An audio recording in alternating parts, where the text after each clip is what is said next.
for yourself or be thoughtful, and fight for yourself or be thoughtful, but find for yourself or be lost forever. You never know when it's gonna come. It's like care for the game. All students have the right to participate fully in the educational process, free from bullying, cyberbullying, harassment, and discrimination. A safe and civil environment in school is necessary for students to learn and to meet high academic standards.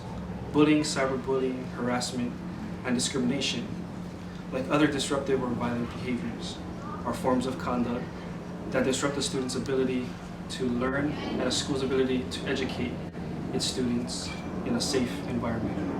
The state has a responsibility to provide a safe and respectful learning environment in which all the school community, no matter what people's beliefs, characteristics, and backgrounds, are treated equally with dignity and respect. The purpose of this video is to examine oppressive circumstances and to show how collective advocacy can overcome oppression in Hawaii's public schools, the charter schools, and to protect students from bullying, cyberbullying, and harassment. 20.3% of Hawaii high school students report being bullied on school grounds, the greatest number of these being ninth graders. 14.9% of Hawaii's high school students report being electronically bullied. About 41% of Hawaii middle school students report being bullied in school property. 23.7% of Hawaii middle school students report being electronically bullied. Children with disabilities are 2 to 3 times more likely to be bullied than able-bodied students. Students who are accepted at school have a better outcome because their self-esteem is higher, they're more motivated, and they're more engaged in their learning environment. 30% of school-age youth are affected by bullying on a monthly basis. Youth involved in bullying, either as the bully or as the victim, or both, the bully and a victim, have less favorable perceptions of school, they feel less safe at school, and they feel less connected to their school. The more frequently these children are involved in bullying, the less safe they feel. Bystanders are also negatively affected by bullying, as exposure to bullying and even peers' non-response to bullying sends the message that bullying is acceptable and a tolerated behavior. Victims of bullying can have long-term emotional, academic, and behavioral problems. How do you feel about bullying in Hawaii schools? I'm pretty concerned. What kind of concerns do you have? Well, if you back a kid up into a corner and he's going to try and do something to defend himself, he's going to hurt another kid, and vice versa, the other way around too, you know what I mean? Yes, I see what you mean. So with that, do you know anyone who has ever been bullied? A student that has been bullied? Technically my son has, yeah. Okay. Yeah. And how does that make you feel? As a kid growing up in Hawaii, you know what I mean? When you have troubles in Hawaii, parents wouldn't come and say, oh, I'm going to do this, I'm going to do that, we're going to talk to the principal, we're going to talk to the parents. Well, my parents would, they'd be like, I'm going to go talk to their parents, we're going to put the gloves on, you guys can go down to the gym, the local gym, you guys are going to box it out. And at the end of this problem should be solved. That's how we did it when I was younger. Okay. Do you think schools should have some kind of bullying prevention? Definitely. Why do you think they should have that? Well, just look at what's going on in the world of all the things that's happening, kids killing each other in schools because of bullying, kids committing suicide, kids doing drugs overdose, kids are missing, running away from their families. Yeah. Okay. Do you think there should be any consequences for the bully, from school officials? Well, you really can't give, the kids to them because they're still kids.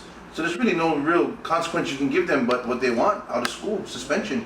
Okay. So technically, some of the kids would do that anyway. To me, it'd be like, you'd have to take an extra class at the end of the day. You know what I mean? So the detention would be silly. You know what I mean? To make them strive for education would be more smart to me. Okay, good. Do you think a bullying prevention program would work? Oh yeah, definitely. I'm not against it at all, but yes, I think something towards that would be better than nothing. Wouldn't you think so? Oh yes, absolutely. Okay. How does bullying affect people in your school? bullying affects people in their school, in our school, because they don't have self-confidence and it ruins their day and they just make bad choices. Have you ever witnessed bullying in school? Yeah, Can you tell me about it? 3 kids was bullying on 1 kid, and they got sent to the principal's office. And then what happened to them? They got suspended. What happens to the people who see the bullying? The people who sees the bullying, it depends, because it might be the victim's friend or it might be the person who's doing the bullying's friend, so it depends. What's your school doing to prevent bullying from happening? Our school is trying to prevent bullying by having sessions and meetings with students and they talk about not bullying people and what are the consequences if you bully someone. Have you experienced bullying at all? Yes, in my first year here, actually in this room, in my homeroom, there was a student who was kind of had a learning disability. Students knew it, and they liked to pick on him a lot in their class. So what did you personally do about it?